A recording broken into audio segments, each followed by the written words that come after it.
Kung plano mong mag-trade next year, I'm telling you right now, hindi ka pa late. Pero may tamang preparation para hindi ka naman magulat sa nangyayari sa stock market. So today, bibigyan kita ng step-by-step na exact roadmap para hindi naman nasasayang yung oras mo at yung pera mo.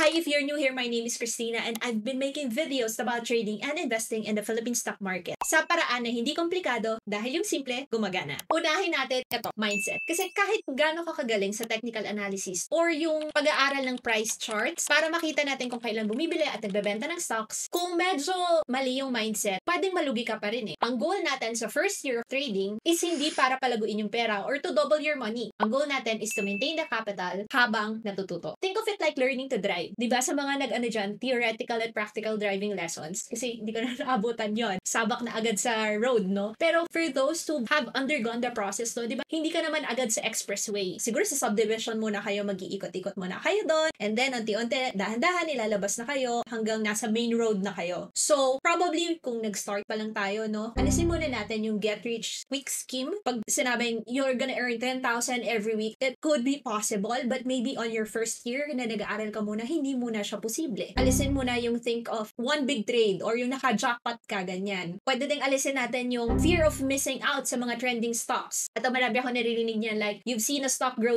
20-30% in a short period of time, and then pag nakita mo, ay ako rin, bibili din ako niyan, and then turns out, it's costly. Maraming naging effect when you chose to chase stocks na nagte-trending. Alisin muna natin yung pangarap na magre-resign after 3 months of trading. Ang market kasi, hindi nagmamadali. Baka ikaw lang. Magkakaroon tayo ng slowed and controlled systematic way on how we do trading. Next naman ay tools. Hindi din natin kailangan ng sobrang daming tools at sobrang dami ng platforms. Hindi natin din kailangan magbayad ng mga signals to be successful in what we're doing in trading. Ito lang ha, you need a broker. Maraming susulpot na questions about broker. Pero in this context, in this video, we're gonna talk about brokers in the Philippine Stock Exchange. Pili ka lang ng isa that you're comfortable. You can choose from COL Financial, to Trade Asia, Dragonfly, and I have videos about that also. Meron din akong ginawa na video niyan about legit stockbroker apps. You can watch that video after this. Just use what's best for you. Kailangan mo din ng chart viewer. Now, this is available na sa mga brokers, but you can also use other chart viewers. You can use TradingView. You can use Investa. Pwede yan. May mga tools din kasi that you can use na hindi siya available sa broker to analyze your trades. At ito, it's important also that you have a notebook or notes app for your journaling because you have to journal your trades kasi what you do not measure, you cannot improve. Pwedeng at this time that you're learning, wala mo ng paid indicators, wala mo ng Discord hype picks or social media hype stock picks, wala mo ng robot na nagpa-promise sa'yo ng 90% na win rate. Focus muna tayo sa basic. And then the next one is the skill to master first. Marami kasi nagsisimula na naghahanap agad ng magic na strategy or ng holy grail. Pero yung foundation, nakakaligtaan. The foundation that I'm talking about na pwede mong aralin muna is support and resistance. Support is where the area bounces from the price, and then the resistance is kung saan nagre-reject yung price. Kahit hindi ka pa mag-indicator, kahit hindi ka pa muna mag-memorize ng patterns, kahit hindi ka pa gumagamit ng mga MACD, RSI, Ichimoku, and a lot of other things, kasi lahat ng strategies, kahit advanced, nakasandal yan sa support and resistance. So if hindi mo pa ito gets, magiging trial and error lang yung mga trades. And then parang walang direction ba? Ano ba talagang uunahin mo? So pick a lesson first, pick a skill first to master. Ang presyo kasi na magiging error pag hindi natin ginawa to master a skill first is oras and pera yung nakasalalay, diba? So sayang naman. And then also for some, you can practice without losing money. May tinatawag tayo na virtual trades. Kung gusto mo mag-practice ng walang talo, so gagawin mo, you can backtest. So tinatawag natin yung backtesting. You can open a chart. You can enable a replay tool. You can mark some support and resistances. Parang simulate mo lang na as if it happened during that time. So pili ka lang ng past dates. Meron itong available na features sa tools that I mentioned earlier sa TradingView and sa Investa. So you are actually training your eyes when you do this. Tapos hindi mo kailangan ng totoong pera to learn. So wala mo ng live trades if that means a learning step for you. Kasi yung iba gusto diretso agad. Parang sige, try na natin to. Pero for some, no, this is a layer of protection also that you can do while you're still learning. And then last is the daily routine for busy adults. So kung parent ka, may trabaho ka, di ba? May buhay naman tayo in general. Itong routine na to, you can do 30 minutes a day. So pwedeng by night, 10 minutes, you can create a watch list. 10 minutes in the morning, you can check if may entry triggers. At the end of the day, you can review and take notes. Hindi mo kailangan bantayan yung chart every day. Ang goal mo kasi is a system and consistency. So I will also insert a card here. You can watch the video after this on how I did it while I was working 9 to 5 noon. So just a few things that you can avoid lang na wag mong gagawin. That you trade based on what you see on Facebook comments or on social media. That you trade chismis stocks or you chase yung mga to the moon na sinasabi na stocks. Or you trade ng walang plano or you revenge trade or babawi ka because nasaktan ka dun sa trade na yon. So kung hindi mo kayang ipaliwanag kung bakit ka bibili, huwag kang bibili. So sa mga plano mag-trade next year, ito muna yung mga gagawin. Mindset to protect the capital. Tools to keep it simple. Learn support and resistance. Learn one skill. Backtest. You can backtest before real trades and you can do a daily routine. At kung gusto mo naman ng guide kung paano ng step-by-step from broker to your first trade, you can download my free guide. This is how you can trade and invest in the Philippine stock market. Download mo lang yung link is in the description. Libre yun para hindi ka na nangangapa when you start next year. As always, thank you so much for watching. Subscribe if you haven't yet and I will see you on the next video. God bless po!